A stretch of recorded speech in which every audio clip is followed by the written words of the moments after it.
Hi sir, good evening. Kay Imson sir from TV5 Manila. Yes. Sir, ang first question po, yung mga commanders natin, they keep on telling the media that the fight will be over soon.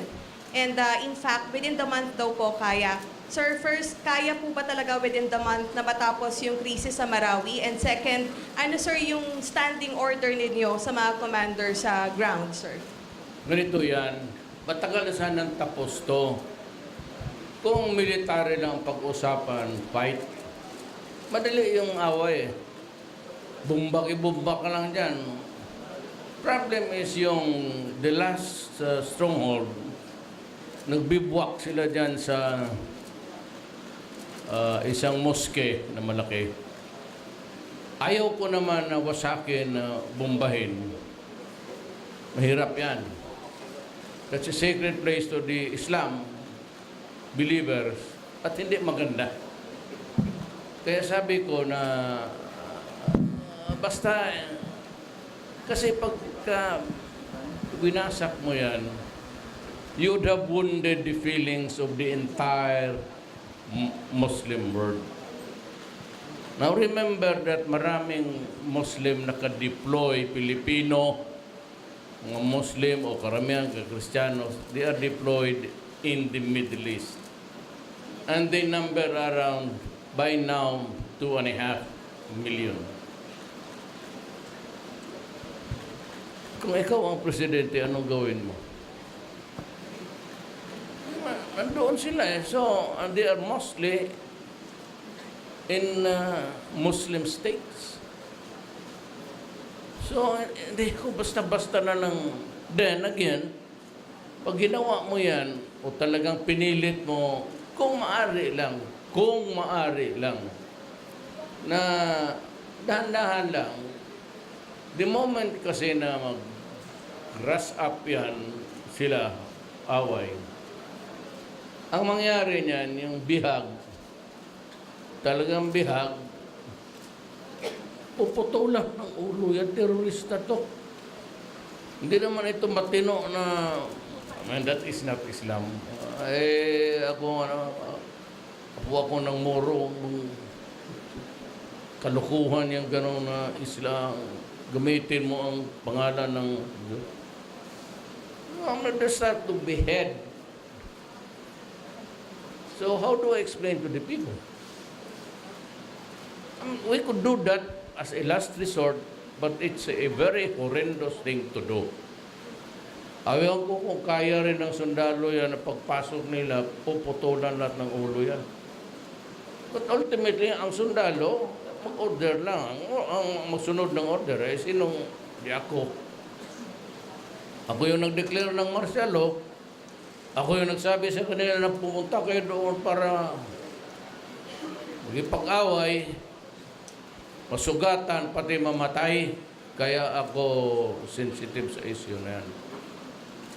So ultimately, I will be facing the nation to give them a sane explanation. So, hayaan ko na sila na paano gawin. Pero this has to end. This cannot go on. Kung may nag-surrender naman, hindi kung mag-surrender sila, okay lang. We will try them. Give them due process. Provide them with a lawyer, and there will be no oppression or harassment or anything. No violence will be inflicted upon them if they surrender. Yan ang i-guarantee ko sa inyo. Pag mag-surrender sila, walang sabihin mo na bugbugin o i-oppress o gutumin. Nothing of the sort. I will not also allow it. That is not the way how we treat people, especially, even if they're criminals, they are not POWs to me. They're simply criminals, period. So, yun ang problema ko. Kasi ako ang managot niyan lahat pagkatapos nito.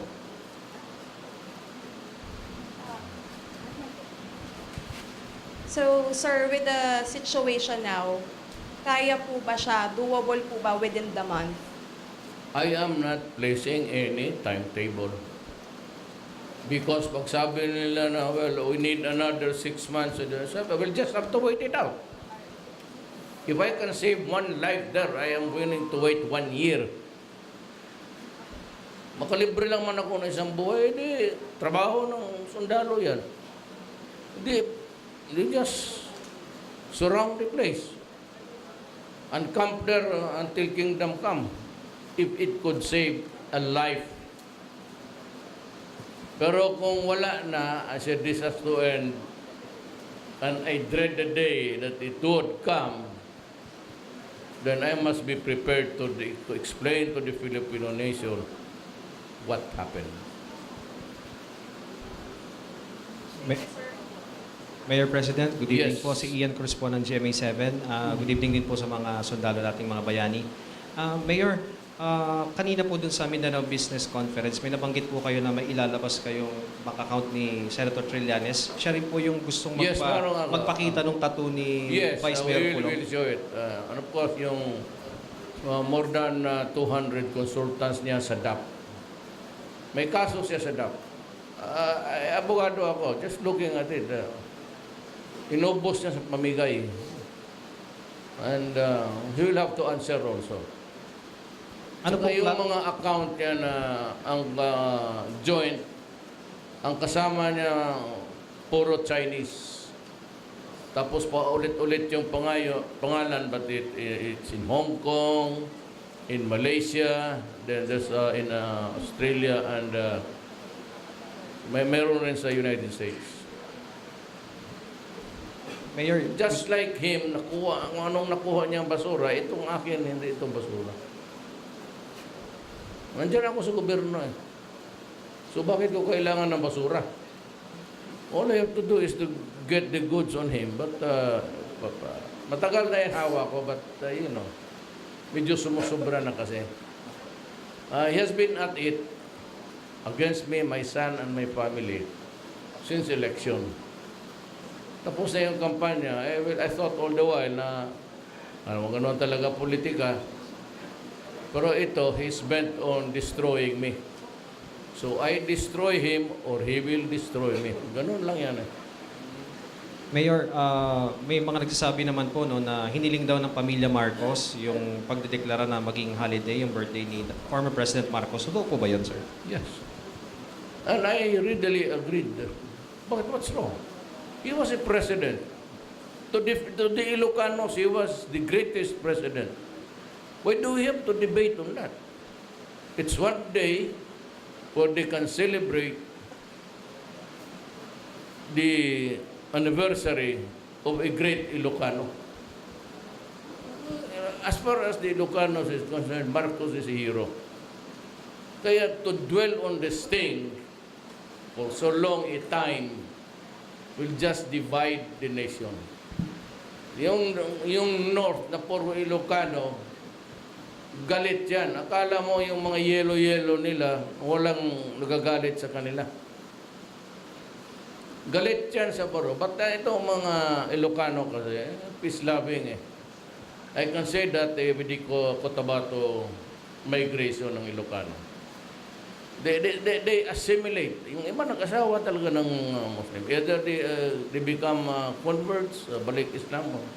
There's nothing wrong in religion really. Most of the peaceful settlements, nandiyan yung Ilocano. Kaya itong mga Ilocano, ayaw lang ayaw walang gulo. That's their nature. Ang Ilonggo, yan ang medyo, lalo na Ilonggo na taga Mindanao. Sanay it's always a day-to-day fight for existence. So, wala ako, I see nothing wrong na. Pagdating ng mga Pangpanguiño, they want to celebrate also a great son of theirs, then go ahead. Kung Cebuano, sige. Ba't di ba natin pag-awayan niya? Sa kanila, tingin nila, si Marcos masamang tao. But that is not shared, that sentiment or that view is not shared by all. To the Ilocanos, that's a lot of hagwash. Basura yan. Itong mga yelo, hanggang ngayon, puro ignorante pa. Kay Trillanes, hindi naman abogado, pati si Aliano, nakakahiya na sayang ginastos ng gobyerno ninyo na hindi naman ninyo alam ang batas, pasok kayo ng pasok. Puro idyoto. Trillanes, tingnan mo, tato. Ako, presidente, ako, anak ng presidente ng Pilipinas, bigyan mo ng tato to recognize me. Bullshit. Tama yung sipulong. Dapat ninyo makita yung tato ni Inday. Nakita ninyo sa likod ni Inday. O, hintayin ninyo kumukuha. Araw. Buong, baka magalit yun, pero baste. Buong katawan. Kita mo ang kamay ni Baste, puro tato. Ako.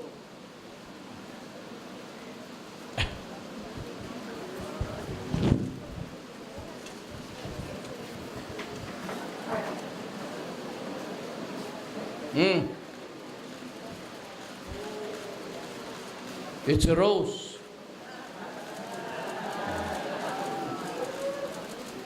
Dito, yung number ko ng Guardians, I don't know what year is that? Guardians Brotherhood. Ito yan, oh. Tignan mo kamay ni Pulong at tignan mo yung kamay ni Unasan. Ilang group ka ba dito? That's a brotherhood. Noong unang panahon, naging ram ako in the early days of the... Tapos naging... Tingnan mo kay Greg Unasan. Ipadecode mo yan. Sabihin ko ka kay kay Greg. Sabi ko, ipadecode mo yan, yung pinagdodrawing. Marami yan dito. Tingnan mo yung kamay niya. Ito talaga siya. Idyoto na ibo, Biro mo, ipadecode mo yung... Hanapin mo kung saan yung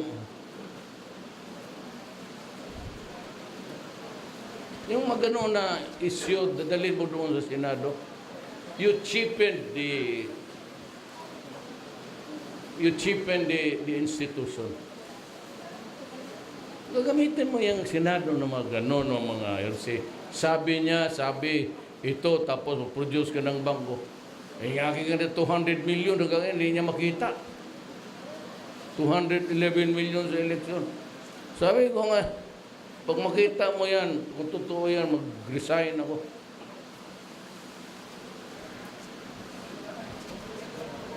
Sir, mayong gabi.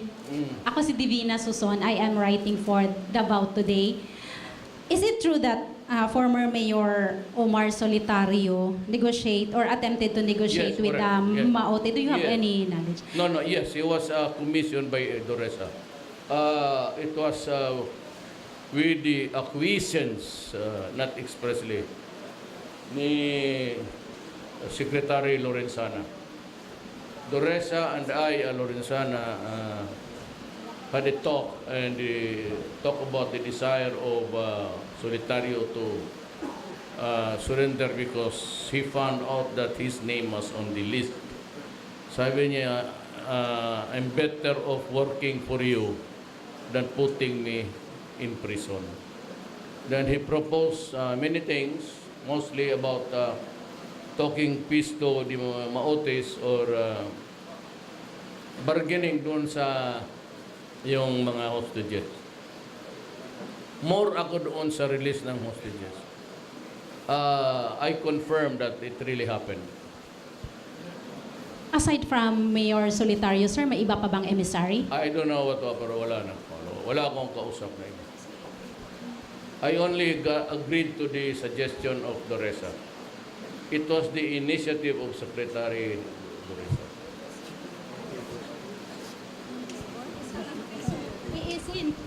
Are you in favor, sir, of the negotiation with the Maote?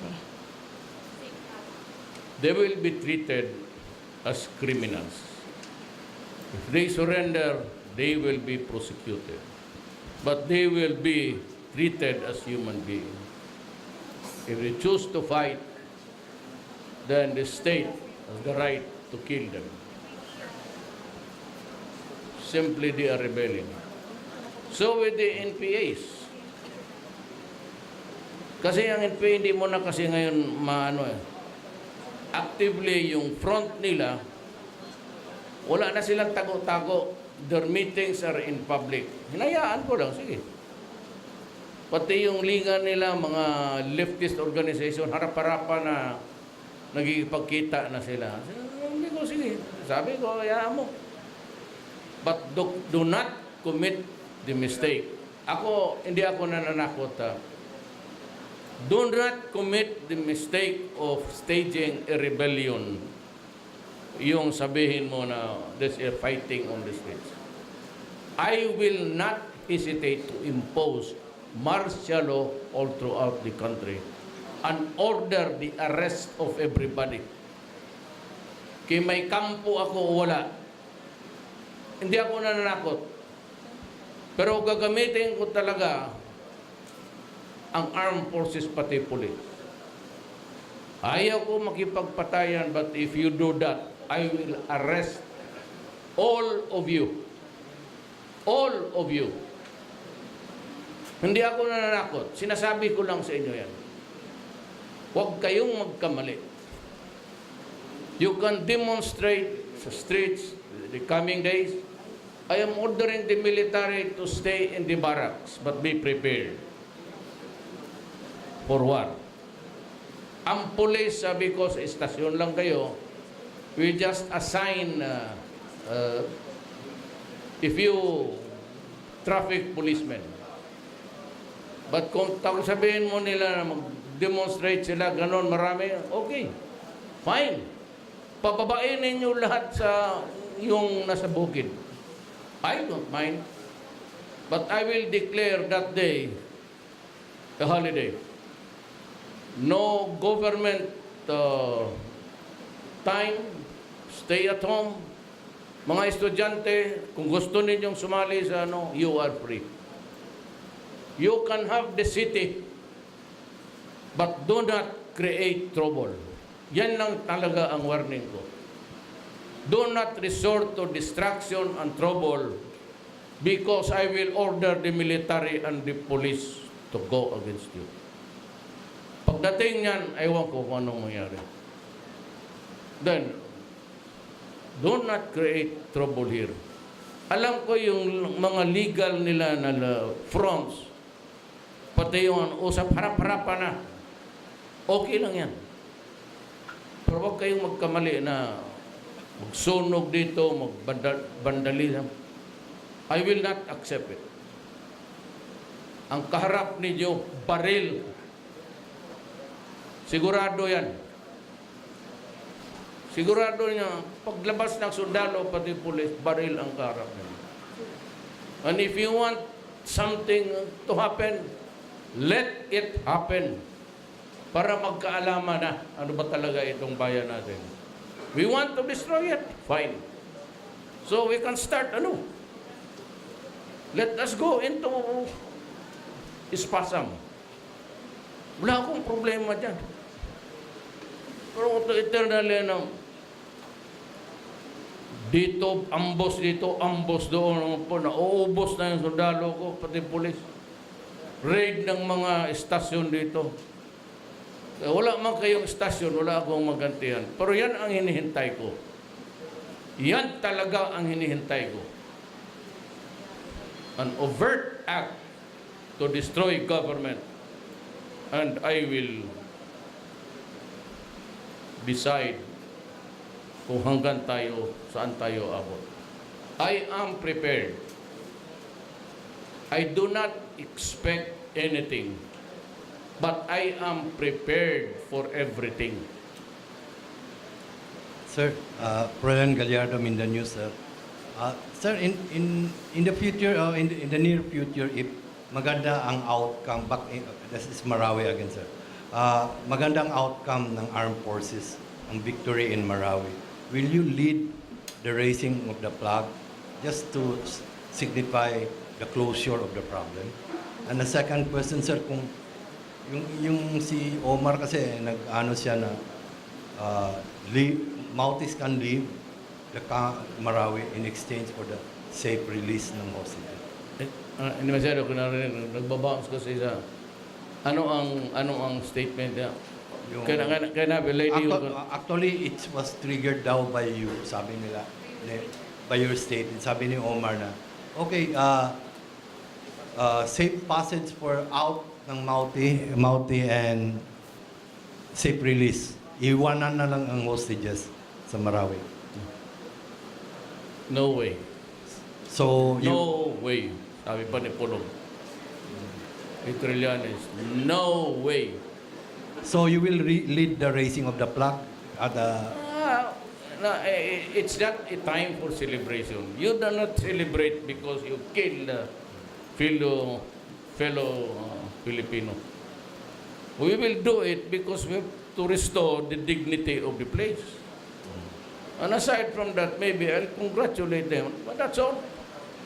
We do not have to spend money for food and wine just to celebrate the defeat of another Filipino. Tapos pinatay. That is not a cause for a joyous event. It saddens us. Kasi sabi ko sa iyo, maranaw ang lola ko. So what do you think, anong iniisip ko ngayon? Sige daw, okay? Try to fathom it, if you can. I'm mixed. My father is a Cebuano. But what do you think of the suffering there, including my cousins, nandyan sa evacuation centers? It is not a cause for celebration. The eventual end of this sad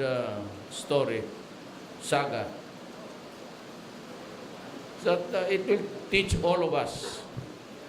The army, they have to revise the doctrines about fighting because it's a new thing about building for building. Kagaya ng Iraq, Syria, hanggang ngayon sige away. Because of Mosul, Aleppo, talagang nasa building, nakaposisyon na eh. So kaya marami akong patay, yung first batch, and what precipitated the whole thing? They were there, the police were there to serve a warrant. Binakpakan sila kaya pumunta ang Marines. 2 days or 3 days after, I had these Marines all dead. Kaya ako pumunta sa pagdating ng mga labi kasi sabi ko, what do you think? Ako kasi mixed ako eh. So I have my own reasons to whatever there is. But first and foremost is the Republic of the Philippines. My duty as president is to protect the people and to preserve the nation. That's the start and end of my. That's why I'm standing here and pinning the awards to the soldiers. Okay?